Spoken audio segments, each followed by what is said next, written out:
Hey, what's up you guys? This is Junior Trader, and in this video we are taking a look at SMCI stock. So let's jump right into it. I'll be providing my position update, what I have been doing, what is the structure all in all I'm seeing. We are seeing that we have a green candle, but are we in the bullish structure or not yet?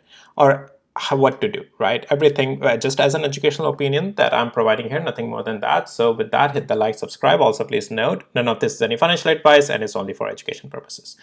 Alrighty, so to jump right into it, I did talk about yesterday as well that I took some more profits out. In not on SMCI video, I talked about it with I think my AMD or NVIDIA video, but I didn't get time to do specifically SMCI video yesterday.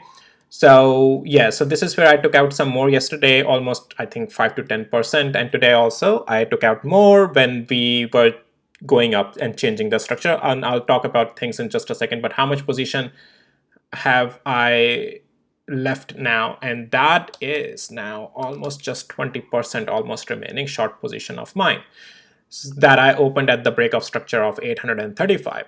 Now, so what I was seeing over the last couple of days, and that's for the reasons that's why I like to size in, size out my positions, because here we started to see this particular level 763, one of the significant levels, started to hold. And then we started to see a green candle. That means the consolidation is building, and the breakout above certain levels that I'll just show you in just a second on hourly interval gives us this push to the upside. So let's talk about that, and then we'll talk about the overall structure still. So, and also this trend line that I was following, once we started to get out of it, this was another sign that SMCI, at least for the near term, is changing the structure, and intraday it can continue higher, and we got that. And especially once we started to, 2 days we found a bottom here, started to go above 20 and 50, got out of this trend line, and also for getting above 790 is the sign that this rebound is coming.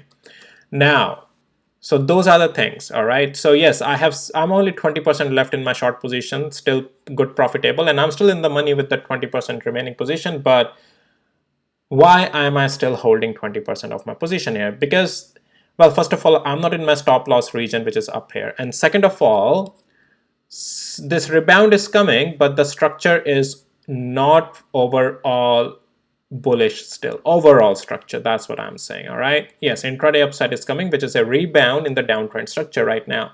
But if SMCI wants to get bullish again, it needs to get above 835 and also 855, I would say, because 20 and 50 days moving average are still overhead resistance over there.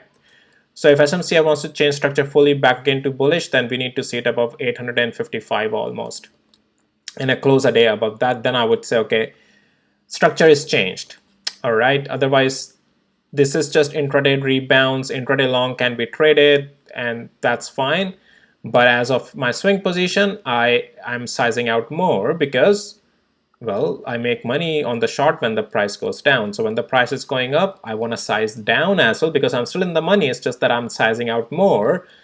Some or other positions that I was already sizing out here. And that's why it's, it allows me to re-enter if. Now, speaking of re-enter, would I like to re-enter this? Sure, why not? But I want to see first price action confirm a rejection close to this 835 if we get all the way there, or at around underneath of 200 hours moving average. And that's where I would be interested maybe to add more, and then we'll see once it starts to break 20 moving average and 50 moving average eventually to the downside again. But that may take some time. This intraday will just not plummet like that. Right now on intraday, you can even expect this thing to continue to form higher highs, higher lows. Intraday swing structure is still bearish, but intraday upside is coming, and intraday, if it wants to turn swing bullish as well, then it has to get above 835 and 855 as well. But yes, until then, intraday is still holding, and it will keep holding unless and until we are not losing a pivot and or this trend line, whatever you want to draw as well, right? So we just take the pivots and draw a trend line, and you're good to go to follow that direction, at least for intraday. So you get my point. We are swing, the structure is not fully bullish, but intraday, yes, we are bullish in the structure, and just wanted to provide my position update as well. So yeah, I mean, I don't think tomorrow, well, I don't want to say I don't think, because anything can happen in the stock market. We have to prepare with the price action ourselves, right? How we are trading. Anyways, guys, that's it for this video. If you found it helpful, valuable, hit the like, subscribe, and I'll see you in my next videos, guys. Take care. Bye.